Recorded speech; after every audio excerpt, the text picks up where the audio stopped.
यहाँ मदालसा की स्टोरी याद आ गई। आप जी। एक मदालसा की स्टोरी सुनाइए।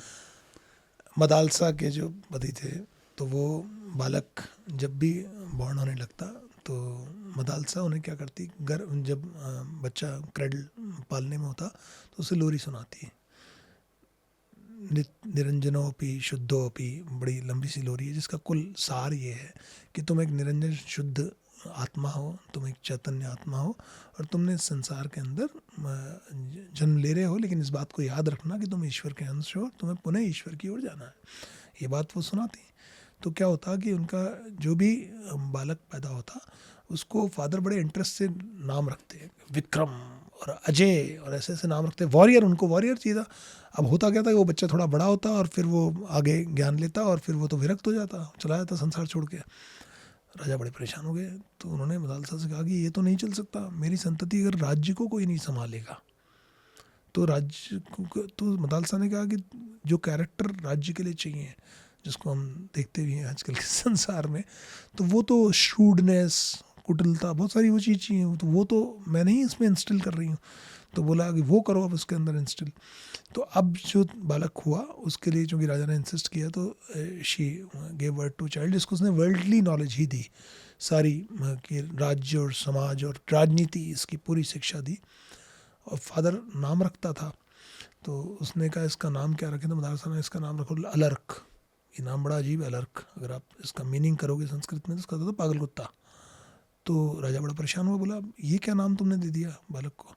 तो बोले वो राज्य और राजनीति और कुटिलता और अन्य राज्य जीतने के लिए तो ऐसा ही व्यक्ति चाहिए। मतलब अच्छी कहानी मज़ेदार ये है कि इवेंचुअली अलर्क बहुत अच्छा रूल करते हैं और वो बहुत क्रूर शासक होते हैं और सबको आगे तक कंट्रोल कर लेते हैं, बहुत से राज्य ले लेते हैं। लेकिन चूंकि उनके अंदर कुछ अच्छे गुण मदालसा ने पहले डाले थे, तो वो बाद में अलर्क जब मैच्योर हो जाते हैं तो उनको अपनी वो रूट्स याद आती हैं और फिर इवेंचुअली वापस वो भी अलर्क भी एक अच्छा शासक बन के अपने बच्चे को राज्य दे के वो एक सन्यासी हो जाता है। तो लेकिन सार ये है कि जो कहानी माँ पालने में सुना रही है उसका भी असर पड़ता है। तो हमारे तो शास्त्रों में एक वो है कि कलयुग एक नाम अधारा, तुलसीदास जी ने जैसे कहा है।